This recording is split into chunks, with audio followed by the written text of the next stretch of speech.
Le flash d'information locale, présenté par Laura Sahin. Bonjour à tous et bienvenue dans votre nouveau rendez-vous d'information tous les matins, du lundi au jeudi sur Radio JM. Nous sommes le lundi 11 septembre et voici les titres de cette édition. Le bilan s'alourdit pour le Maroc suite au séisme de vendredi soir dernier. 2100 morts et plusieurs milliers de blessés ont été recensés selon le dernier bilan officiel. Parmi eux, 4 Français ont été tués et 15 autres blessés. Le service départemental d'incendie et de secours des Bouches-du-Rhône a mobilisé 30 professionnels pour intervenir sur place. Reste à obtenir l'accord du Royaume marocain qui n'a pas encore demandé officiellement de l'aide à la France. Samedi dernier, 2 bateaux sont entrés en collision au large du Cap Croisette. Une embarcation en bois transportant 14 plongeurs bénévoles a été éventrée par le skipper d'une navette touristique. Les 12 blessés, dont 4 en urgence absolue, sont aujourd'hui tirés d'affaire. Ce sont les plongeurs de la société marseillaise Archipel qui ont porté secours quasiment instantanément aux blessés. Le patron a notamment été félicité pour son courage par le maire de Marseille, Benoît Payan. 520 000 € hors taxe, c'est le montant investi pour reconstruire un lieu d'intérêt général à l'endroit même où des immeubles se sont effondrés en 2018 aux 63 et 67 rue d'Aubagne. Sophie Camard, la maire du 1er arrondissement de Marseille, confirme que le projet a reçu l'accord des familles des 8 victimes des effondrements. Salle de conférence, exposition, atelier associatif, la date de livraison de ce lieu ouvert à tous n'est pas encore connue. L'information est sortie hier, le pape se déplacera en papamobile. Samedi 23 septembre, il remontera l'avenue du Prado 2 pour atteindre le stade Vélodrome, où il donnera une messe. Plusieurs milliers de personnes sont attendues pour espérer apercevoir le souverain pontife sur le parcours. Le pape qui, rappelons-le, foulera le sol français pour la première fois depuis son élection à la tête de l'Église. Après Kate Middleton, venue supporter samedi soir les joueurs anglais au stade Vélodrome contre les Argentins, Albert II de Monaco et son épouse Charlène ont fait le déplacement jusqu'à Marseille hier pour assister à la rencontre entre l'Afrique du Sud et l'Écosse. La princesse de Monaco, de nationalité sud-africaine, s'est probablement réjouie de la victoire de ses compatriotes 18-3 contre de valeureux Écossais. Concernant les autres résultats de la Coupe du Monde de rugby, le pays de Galles a battu les Fidjiens 32-26 et les Japonais sont venus à bout des Chiliens 42-12. La France, quant à elle, après sa magnifique victoire, affrontera l'Uruguay jeudi à 21h. Il faudra attendre jeudi prochain pour pouvoir voir l'équipe de France de rugby fouler le stade Vélodrome. La France qui affrontera à Marseille la Namibie. Vous pouvez déjà réserver vos billets pour la foire de Marseille qui aura lieu du 22 septembre au 2 octobre au Parc Chano. Sachez que le premier jour, l'entrée est gratuite pour tous. Des soirées gourmandes les 23 et 30 septembre sont proposées là aussi avec entrée gratuite. Sinon, le tarif est de 5,50 € à acheter en ligne sur le site internet de la foire. Et puis sachez que l'achat d'un billet vous donnera accès au salon e-sport du vendredi 29 septembre au 1er octobre. Et puis c'était il y a 22 ans, on se rappelle tous où nous étions le 11 septembre 2001 lors des attentats du World Trade Center à New York. 3000 personnes ont perdu la vie lors de l'attaque d'avions de ligne sur les célèbres tours jumelles américaines. Le cinéma Le Prado propose ce soir une séance exceptionnelle du film 42e rue de Lloyd Bacon, sorti en 1933. Une production américaine nommée aux Oscars en 1934 pour le meilleur film. Un film qui raconte l'histoire d'une production à Broadway et l'ascension d'une jeune femme devenue vedette un peu par hasard. Ce long métrage d'1h30 est proposé ce soir à 20h en version originale sous-titrée pour un tarif de 7 € la place. On finit par la météo avec un temps nuageux et quelques éclaircies, des températures de 21 degrés ce matin et jusqu'à 27 degrés cet après-midi sur notre belle cité phocéenne. Tout à l'heure, pour l'interview politique de la semaine, Elsa Charbit fait son grand retour. Elle recevra dans nos studios Catherine Pila, conseillère municipale LR des 6e et 8e arrondissements de Marseille, à 13h sur Radio JM. Rendez-vous donc sur le 90.5. Enfin, n'oubliez pas tout de suite après ce journal, le nouveau magazine d'information L'Instant Mag. Les éclaireuses israélites de France ont fêté hier leur 90e anniversaire au domaine de Beauchamp, un événement auquel s'est rendu notre reporter Magali Barthès. Restez bien sur Radio JM. Vous venez d'écouter le flash d'information locale présenté par Laura Sahin. L'Instant Mag de Magali Barthès. Qui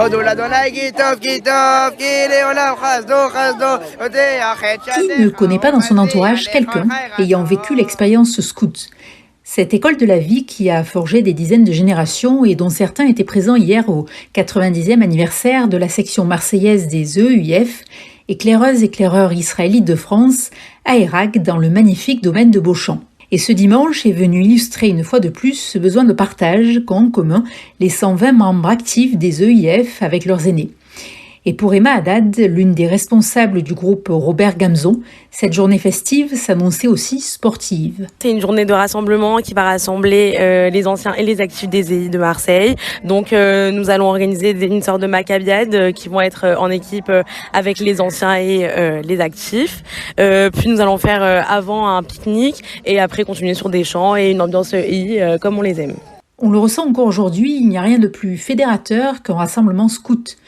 Toutes les générations fraternisent, bâtisseurs, éclaireurs, perspectives, animateurs, et cela commence dès le plus jeune âge, comme pour Noah, 8 ans et demi, dans la juste lignée de ses parents.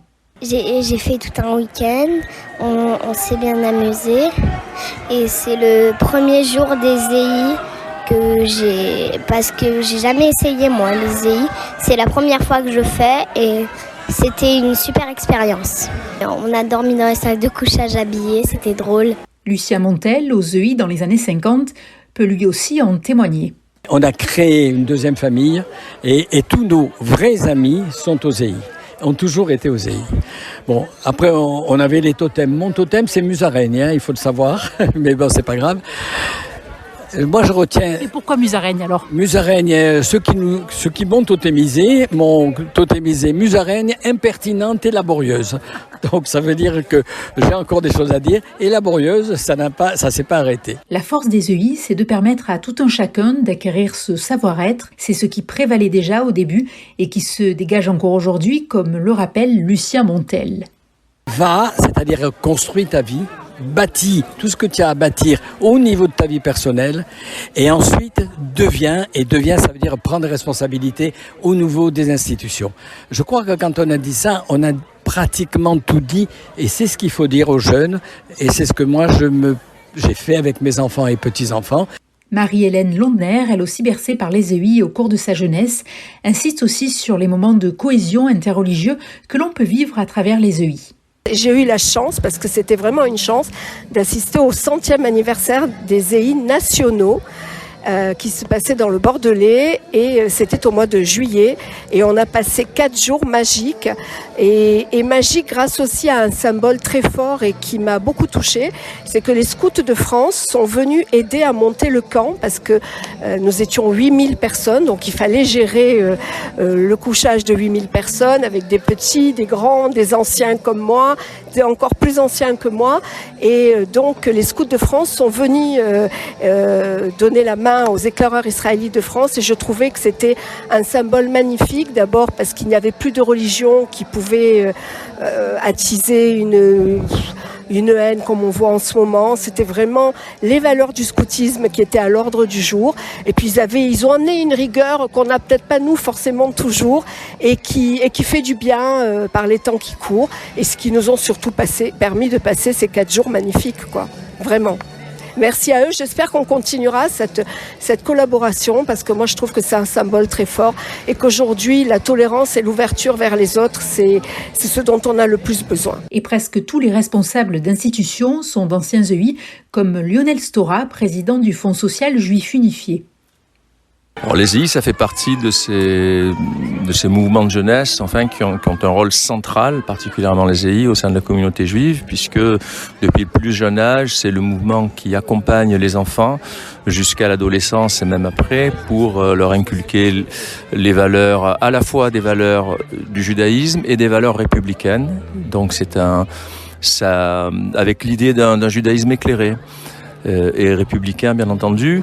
Et la particularité, c'est pour ça que les EI est un mouvement un petit peu à part par rapport à beaucoup d'autres mouvements, c'est que ça fédère l'ensemble des jeunes, quel que soit leur engagement religieux, leur engagement identitaire. Donc il y a vraiment une identité qui se forge autour de valeurs communes, mais en même temps avec l'adhésion de personnes très différentes les unes des autres. On peut être très religieux ou agnostique ou athée. On a sa place aux EI. Et ça, c'est une particularité de ce mouvement et c'est ce qui fait sa force, c'est ce qui fait qu'il fédère autant, aussi largement et pendant aussi longtemps. Et si tant de générations se réunissent aujourd'hui, c'est aussi parce qu'un jour, il y a eu des pères fondateurs, comme le rappelle Nicolas Ezrati, président de l'association des Amis et ancien associé des EUIF Marseille.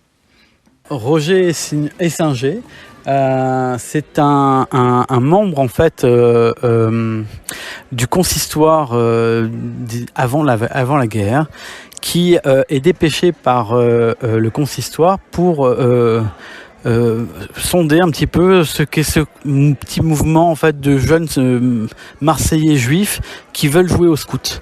Ces jeunes Marseillais sont au moment où Essinger débarque, dirigés ont deux chefs. Il s'agit de deux jeunes juifs allemands qui ont fui l'Allemagne et qui s'occupent donc de Marseillais. Ils sont une petite vingtaine. Il y a les plus jeunes, ce sont les louveteaux et ensuite les éclaireurs. Et Essinger débarque et il comprend de suite qu'il y a un intérêt énorme en fait dans ce mouvement, qui est l'intérêt d'éduquer et de faire comprendre en fait l'importance qu'ont ces enfants au sein d'une communauté, puisque plus tard ce sont eux qui passeront les valeurs. Il y a un lien de transmission qui est essentiel. Et Essinger comprend cela, mais le problème c'est qu'Essinger, lui, il a une vie qui est très, on va dire, c'est un noceur en fait. À l'époque, il est vu comme ça, et il n'est pas du tout scout. Et donc, au sein de l'entreprise qu'il dirige, qui est une entreprise de courtage en céréales, il a un salarié qui s'appelle Jacques Salon, qui lui est un scout. Et qui est juif, mais qui n'est pas donc dans ce mouvement-là, mais qui est plutôt chez les scouts, on va dire, laïcs. Et donc les deux, Jacques Salon et Essinger, vont tenter de monter un mouvement qui va être plus tard reconnu par Castor Soucieux, qui est Robert Gamzon, qui est le président de l'association des EIF. Donc voilà qui est Roger Essinger. Très vite, il commence à avoir un enthousiasme fou pour le scoutisme et il comprend que scoutisme et judaïsme, il y a quelque chose qui est foncièrement en fait en parallèle. Il y a une notion d'altérité qui est évidente, de fraternité qui est évidente, et il y a une notion aussi d'écoute de l'autre qui est essentielle. Et cet anniversaire était aussi l'occasion de rendre hommage aux anciens EI disparus. Au lendemain de la guerre, donc pas mal d'enfants reviennent sur Marseille, mais leur seule famille qui leur reste, ce sont leurs frères scouts. Ils ont perdu père et mère, ils ont perdu aussi tous leurs repères, et donc c'est les EI qui vont être d'une importance capitale pour ces gamins-là, et ensemble ils vont refaire le monde, ils vont refaire leur monde. Déjà ils vont avoir la fierté de dire qu'ils sont juifs dans leur ville, et de se retrouver et de se faire à eux un monde à eux. Plus tard, ils vont avoir donc, comme je le disais tout à l'heure, le local en 1959, et 3 ans plus tard, il va y avoir un nouvel bouleversement, une nouvelle révolution avec une arrivée massive des Juifs d'Afrique du Nord. Ces jeunes d'Afrique du Nord ont pour chef scout 2 hommes d'une importance capitale, Jacques Bacouche-Belette et Roland Drahi, Bélier. Ces deux-là vont, avec quelques autres, être les responsables de ces gamins, leurs chefs scouts, et vont leur apprendre ce qu'est le scoutisme, l'entraide entre scouts, la parole et l'écoute, et ainsi que la façon de capter un judaïsme qui est différent de ce que les Marseillais connaissaient avant. Il s'agit donc d'une confrontation en fait de vision due à 2 sociétés qui ne sont pas les mêmes, une société d'Afrique du Nord et une société marseillaise, et les deux en fait vont créer une alchimie suite à l'émulsion qu'il va y avoir entre les jeunes. Voilà ce qui se passe. Suite à cet événement-là, plus tard dans les années 70, il va y avoir de nouveaux changements, puisque il y a mai 68 qui débarque, et donc tous les dirigeants marseillais vont vouloir vivre leur vie, et plus tard ça va créer des étés où il n'y aura pas forcément des camps comme il y avait eu l'habitude d'y avoir, et donc là où aussi les filles et les garçons campant dans des camps différents jusque-là, ils vont se mettre sur des camps mixtes. Et c'est là que va avoir aussi un changement au niveau de la nomenclature, de la façon dont on nomme en fait les scouts. Les chefs vont passer du nom de chef à animateur. Les louveteaux vont passer comme étant des bâtisseurs. Les éclaireurs resteront les éclaireurs. Mais tout ça va évoluer et c'est d'ailleurs le propos de ce mouvement, à savoir que c'est un mouvement qui suit aussi l'évolution de la société dans laquelle la communauté juive vit au sein de la France. Les défis actuels et futurs qui attendent les scouts sont bien différents de ceux des générations précédentes. Les scouts ont cette capacité d'adaptation et c'est ce qui leur permettra d'être au rendez-vous, comme le souligne Ninon Chouraki, ancienne des EI. Si on réfléchit au fondement même du scoutisme et notre essence même, je parle pas justement par la crise climatique, ça a toujours été au cœur de toutes les discussions et les agissements des scouts. Et nous, c'est ce sur quoi on base tout notre camp, sur le respect de l'écologie, même avant même que ça devienne un sujet sociétal aussi puissant. Les EI étaient précurseurs alors. Précurseur non, mais c'est dans il y a une des lois des EI, c'est l'EI respectera la nature. Et donc forcément, en respectant la nature, il y a une part qui va aider à lutter contre le réchauffement climatique. Après, bien sûr, depuis quelques années, on prend des mesures un peu plus drastiques et on sensibilise plus les enfants par rapport à ce qu'on faisait avant. Comme par exemple, on demande aux enfants de venir sur les camps avec des shampoings et savons solides. On interdit maintenant le shampoing classique. Bon, il y en a toujours qui arrivent à venir avec, mais voilà. On essaie à notre échelle de faire des petites actions, le tri. En fait, vraiment, on leur fait comprendre que nous, on vit dans une mini-société pendant 3 semaines, on est tous ensemble et on essaie de leur faire prendre conscience de leurs actes et de les responsabiliser pour qu'une fois qu'ils sortent du camp, ils comprennent l'importance du combat et qu'ils continuent. Et après, pour ce qui est antisémitisme, encore une fois, ça fait partie aussi de ce qu'on est. Et puis, surtout, les EI, on a un des piliers, c'est la mémoire, le devoir de mémoire. Et je pense que ça, en se souvenant de tout ce qui s'est passé et en transmettant tout ce qui s'est passé aux générations futures, ça permet de lutter contre ce qui va arriver et ce qui peut arriver. Et on est là, on se mobilise, même si on est un mouvement assez pacifiste normalement, on va aux manifestations, on essaie de se mobiliser pour nos combats et forcément lutter contre l'antisémitisme, c'est le combat principal des EI, des scouts français aussi. L'Instant Mag de Magali Barthès.